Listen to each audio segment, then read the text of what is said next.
Bulletin की शुरुआत करते हैं। कांग्रेस नेता रामेश्वर डूडी की स्थिति अभी भी क्रिटिकल बनी हुई है। एसएमएस अस्पताल के न्यूरो सर्जरी ओटी में ऑपरेशन पूरा हो चुका है।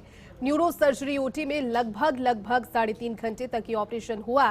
कांग्रेस नेता रामेश्वर डूडी को आईसीयू में शिफ्ट अप किया गया है और जैसे ही ये सूचना मिली, उपराष्ट्रपति जगदीप धनखड़ भी एसएमएस अस्पताल पहुंचे। रामेश्वर डूडी के परिजनों से उनके हाल जाने और इसके अलावा एसएमएस मेडिकल कॉलेज के प्राचार्य डॉक्टर राजीव बगरहट्टा ने एक हेल्थ बुलेटिन भी जारी किया। उन्होंने कहा कि जो ब्रेन में क्लॉट था उसे ऑपरेशन के बाद में ऑपरेट करके निकाल दिया गया है। लगभग 3.5 घंटे का ये एक बड़ा ऑपरेशन रहा। क्रिटिकल था क्योंकि स्थिति गंभीर बनी हुई थी और सुबह से हर एक खबर फर्स्ट इंडिया के जरिए आप देख रहे थे क्योंकि समर्थकों का जमावड़ा वहां पर लगा हुआ है। किसानों में जिस तरह की पैठ रामेश्वर डूडी की रही और जितना बड़ा राजनीतिक कद किसानों के बीच से और अलग अलग क्षेत्रों में, क्योंकि मुख्यमंत्री अशोक गहलोत के भी खास मुख्यमंत्री ने तुरंत अस्पताल पहुंचकर मंगलम अस्पताल पहुंचने के बाद उन्हें कहा डॉक्टर्स के साथ में कंसल्ट करने के जरिए कि इन्हें एसएमएस अस्पताल ले जाया जाए। वहां पर एक बेहतरीन टीम पहले से उनका इंतजार कर रही थी। उन्होंने देखा, उसके बाद में ऑपरेशन किया गया, लेकिन अभी हर कोई उनके सकुशल होने की उम्मीद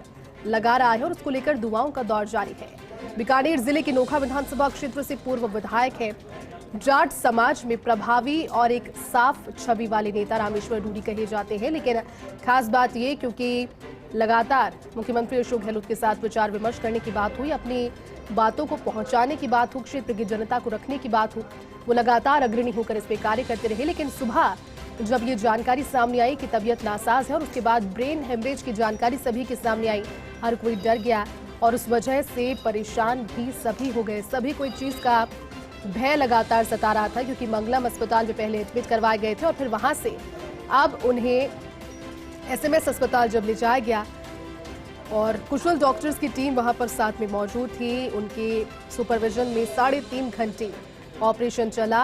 कांग्रेस नेता रामेश्वर डूडी को अब आईसीयू में शिफ्ट किया गया है।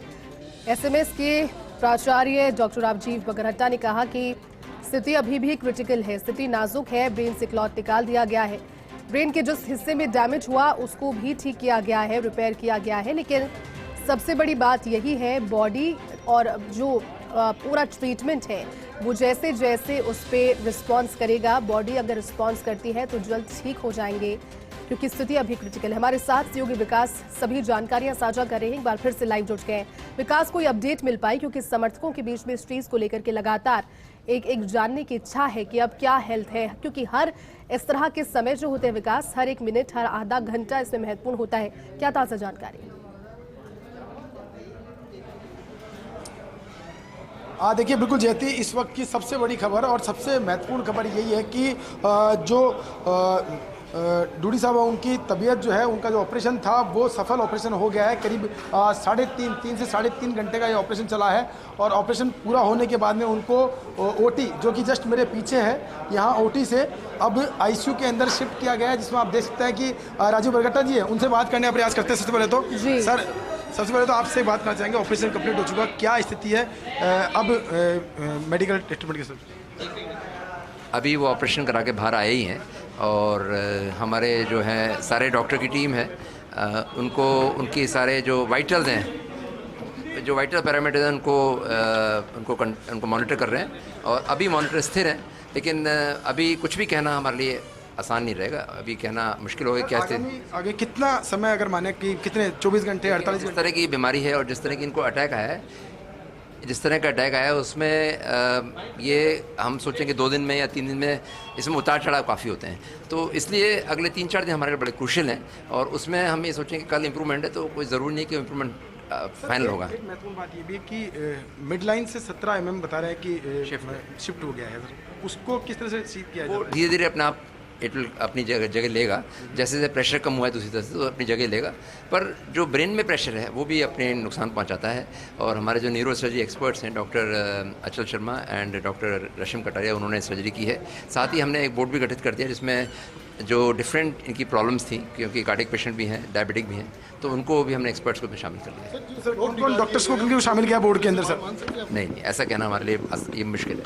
सर, बोर्ड में कौन से शामिल किया है, कुछ नाम बताएंगे डॉक्टर्स के? बोर्ड में हमने 5 एक्सपर्ट को 6 एक्सपर्ट को शामिल किया है। इसमें मेडिसिन के डॉक्टर सुधीर मेहता हैं, और न्यूरोसर्जरी के दोनों डॉक्टर साहब हैं, डॉक्टर अचल शर्मा एंड डॉक्टर रशिम कटारिया, और इसके अलावा कार्डियोलॉजी के डॉक्टर SM शर्मा साहब हैं, एनेस्थीसिया के भी डॉक्टर साहब को लिया गया है, और न्यूरोलॉजी में डॉक्टर BL कुमार साहब को लिया है। डायबिटीज़ के लिए कब तक उम्मीद माने कि कुछ स्थिर हो जाएगी स्थिति?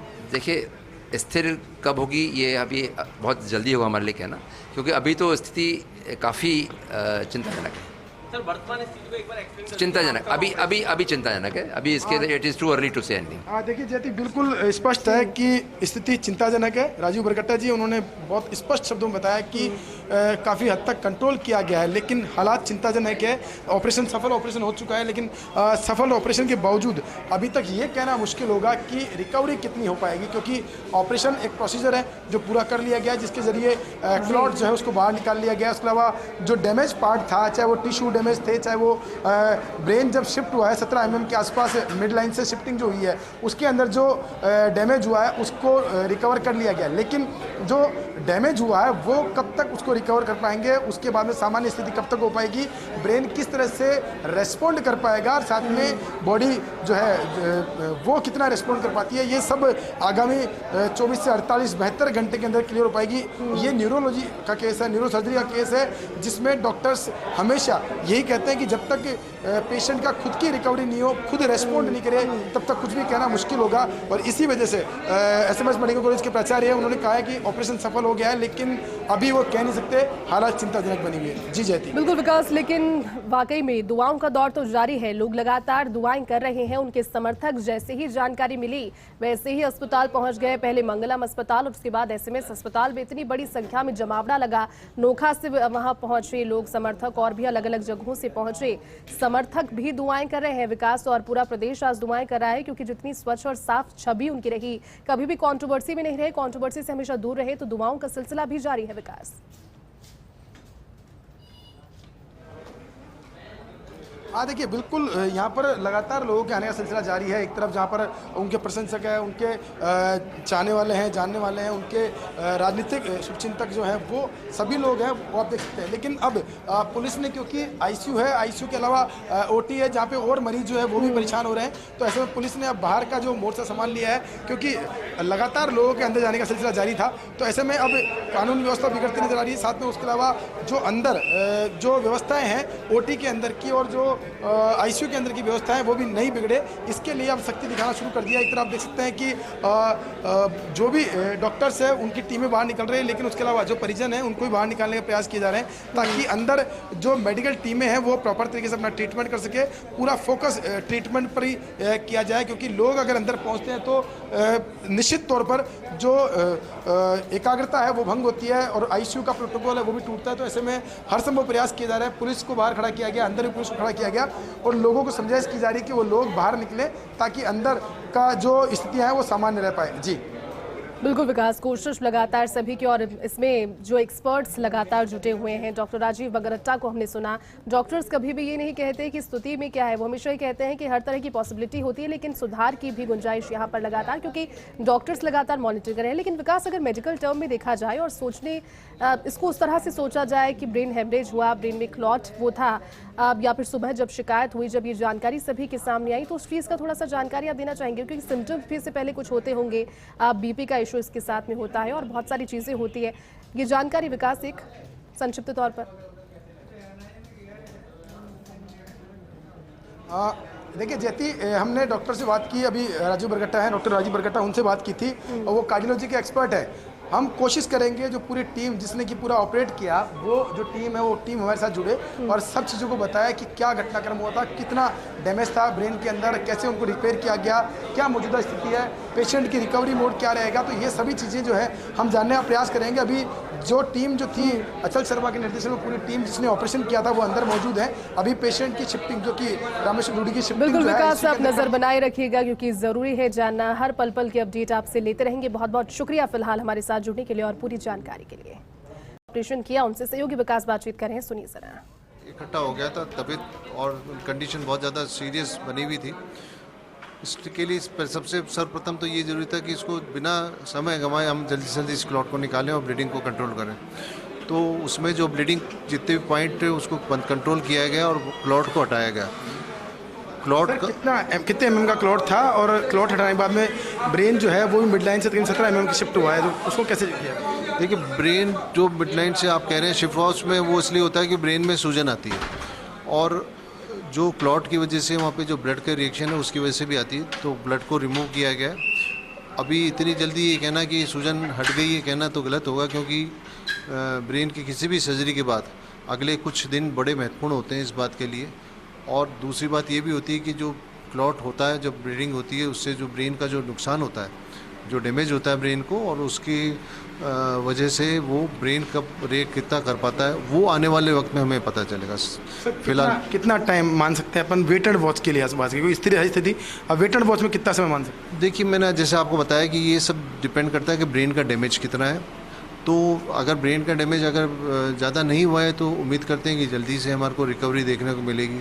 अगर ब्रेन का डैमेज ज़्यादा हो जाता है तो उसमें वक्त ज़्यादा लग सकता है हमारा, तो उम्मीद हम अच्छे की सेल्फ रिकवरी माने सेल्फ ऑपरेशन के बाद सब इसमें हमारे को जो मेडिकेशन तो देनी ही पड़ती है, जो हर वक्त जो घटित होता है, उनके जो पैरामीटर्स हैं, उनके जो ब्रेन की कंडीशन है उसके अकॉर्डिंगली हम दवाइयों को चेंज करते हैं, या हम अगर ब्रेन की स्वेलिंग के लिए भी जो दवाई देनी पड़ती है तो देते हैं, उसमें बीपी पल्स सब चीज़ें कंट्रोल में। लास्ट सवाल मेरा इतना से बस मात्र कि अभी इस वक्त स्थिति क्या है, क्योंकि उनके चहेते, उनके जो परिजन हैं, उनके साथ के जो लोग हैं, वो सभी लोग चाह रहे हैं कि उनकी हेल्थ का फाइनल अपडेट बोलिए।